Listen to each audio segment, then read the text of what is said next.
के लेक्चर में हम पढ़ेंगे वैदिक काल। ये सिंधु घाटी सभ्यता के बाद का टाइम पीरियड माना जाता है।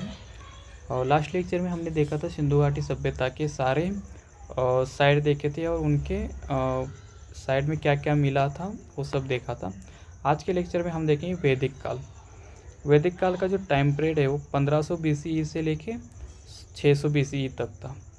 और ये माना जाता है आर्यन का जब आगमन हुआ था ना, उसी से समय से स्टार्ट हुआ था। और आर्यन कहाँ से आए थे? कुछ थ्योरी कहते हैं ये मध्य एशिया से आए थे, कुछ लोग कहते हैं ये रशिया से आए थे ऊपर से, और कुछ लोग कहते हैं इंडिया के मूल निवासी ही थे। तो इसका जो मुख्य स्रोत है वो स्रोत है ऋग्वेद। ऋग्वेद से ही हमें इसकी पूरी इंफॉर्मेशन मिलती है। ऋग्वेदिक काल, वैदिक काल को ही ऋग्वेदिक काल कहा जाता है, या फिर वैदिक काल या ऋग्वेदिक काल। ये 1500 BCE से 1000 BCE तक चलता है। और उत्तर वैदिक काल 1000 BCE से 600 BCE तक चलता है।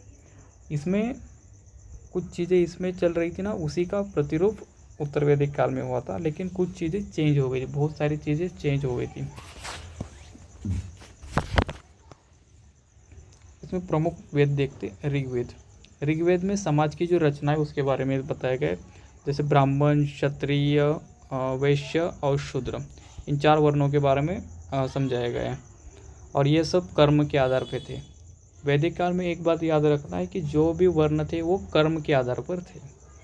दूसरा सामवेद, इसमें संगीत की रचना बताई गई है। और ये यजुर्वेद में यज्ञ अनुष्ठान के बारे में इसमें समझाया गया है।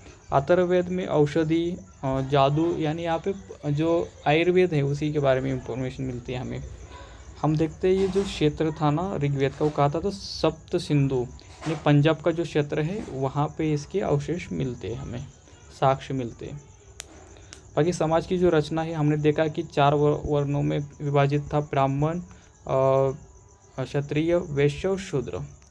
उसी के साथ साथ उसमें परिवार का क्या था? परिवार को कुल कहा जाता था।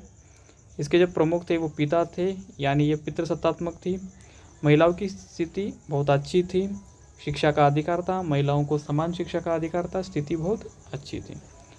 आगे इसमें हम देखते हैं राजनीतिक व्यवस्था क्या थी। राजा, यानी राजा, और ये कंसेप्ट यहाँ से शुरू हो गया था। और शक्ति सीमित होती थी राजा के पास। और सभा और समितियाँ, ऐसे 2 संस्थाएं बनी हुई थी उस समय में। आर्थिक जीवन में पशुपालन हमने देखा ही है। पशुपालन में गाय, भेड़, बकरियां वगैरह ये पाला जाता था। हमने पाषाण काल से ही इसको देखा है। नवपाषाण काल में भी शुरुआत हो गई थी। उसी के बाद फिर सिंधु घाटी सभ्यता में भी इसका उल्लेख आता है। और इसमें इम्पोर्टेंट क्या है कि गाय जिसके पास ज़्यादा होती थी उसके पास संपत्ति ज़्यादा मानी जाती थी। एक धन का प्रकार माना जाता गाय को, और खेती होती थी उस समय।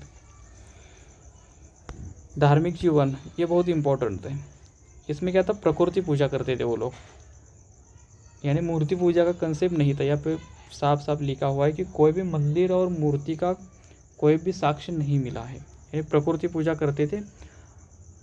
इसमें इंद्र, अग्नि, वरुण और यज्ञ करते थे। यह स्थिति थी धार्मिक। इसी के आगे हम उत्तर वैदिक काल अगले लेक्चर में देखेंगे। आज के लिए इतना ही है।